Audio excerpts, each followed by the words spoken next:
With us. Do you agree with Imran Khan? Are citizens able to make up their own mind on this issue? Thank you so much for having me.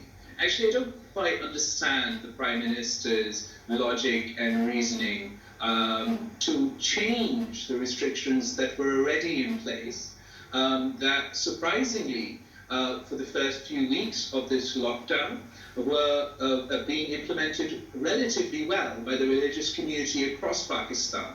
And the restrictions that 5 members, usually those who, the custodians of the mosques who live there anyway and their families, would be allowed to pray in the mosques while citizens were urged to pray at home.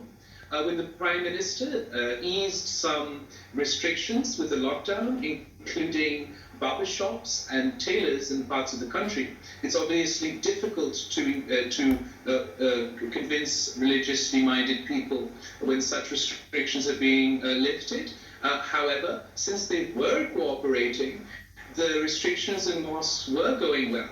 I see no need for the Prime Minister to ease those restrictions and then to go on justifying allowing citizens to risk not only their own lives, but the lives of others. So therefore, will you be putting these restrictions back in place in Sindh, the province that you control? So, in the Sindh province, we were the first not only to introduce the lockdown, but also engage the religious community and impose these initial restrictions. We don't have the capacity to police all mosques in the provinces, given the mixed messaging that has now come from the federal government. We look to still engage with the religious community to try and convince them to abide by the lockdown restrictions that they were already abiding by. But of course, that is now difficult when the Prime Minister of the country is on national television making it an issue about freedom. I believe that this is a colossal failure of leadership in Pakistan.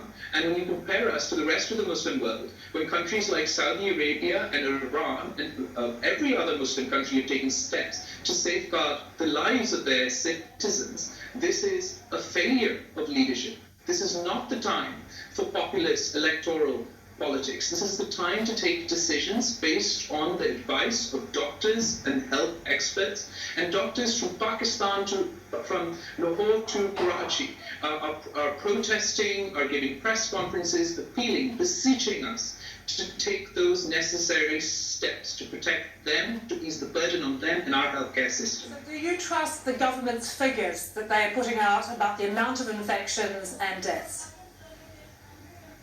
I think that they are most certainly capacity issues, and no province is being supported up to their expectations by the federal government of Pakistan in increasing their testing capacity. Obviously, without increased testing, the efficiency of our lockdown is questionable. The province of Sindh is conducting the most tests per capita, but we appeal to the federal government to not only support the government of Sindh to drastically increase our testing capacity, but support all provinces in Pakistan in increasing their testing capacity. What do you say to people who argue that Pakistan simply can't afford a lockdown like we're seeing in the West, that a lockdown like this puts people at risk of dying of hunger?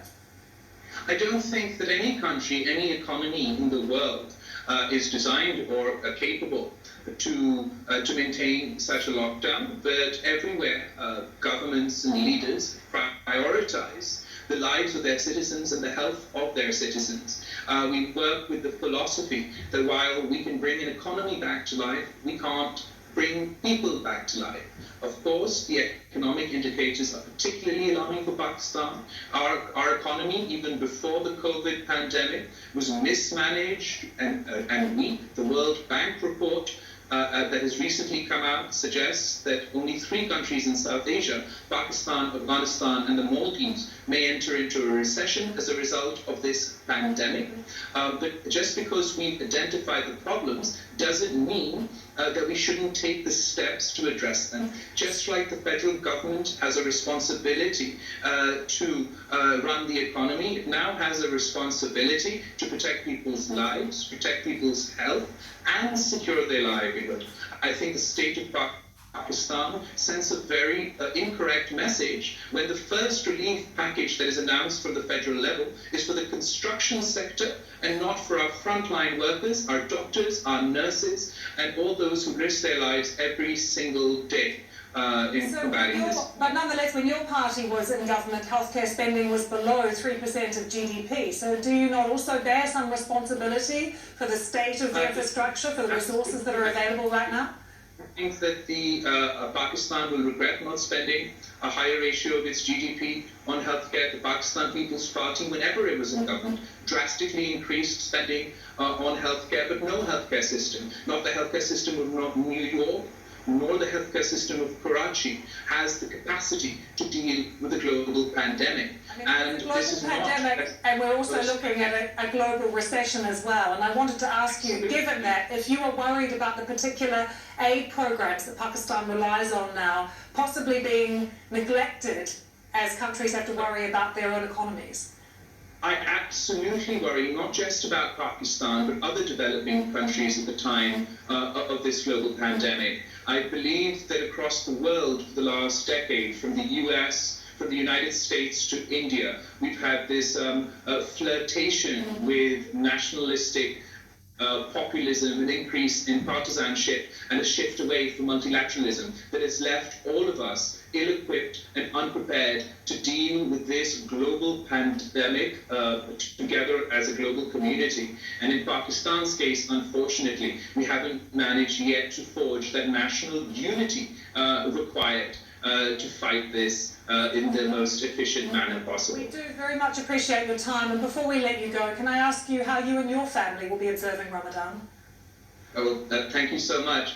We will be observing Ramadan in our homes. I personally will be offering my prayers, whether it's the 5-time-a-day prayers or our Taraweeh prayers that we observe in Ramadan at home. And I will call upon Muslims across the world, particularly those in Pakistan, to please stay at home, pray at home, not only to protect themselves, but to protect others. Mrs. Zardari, good to have you with us. Thank you so much. Enjoy Ramadan and time with your family.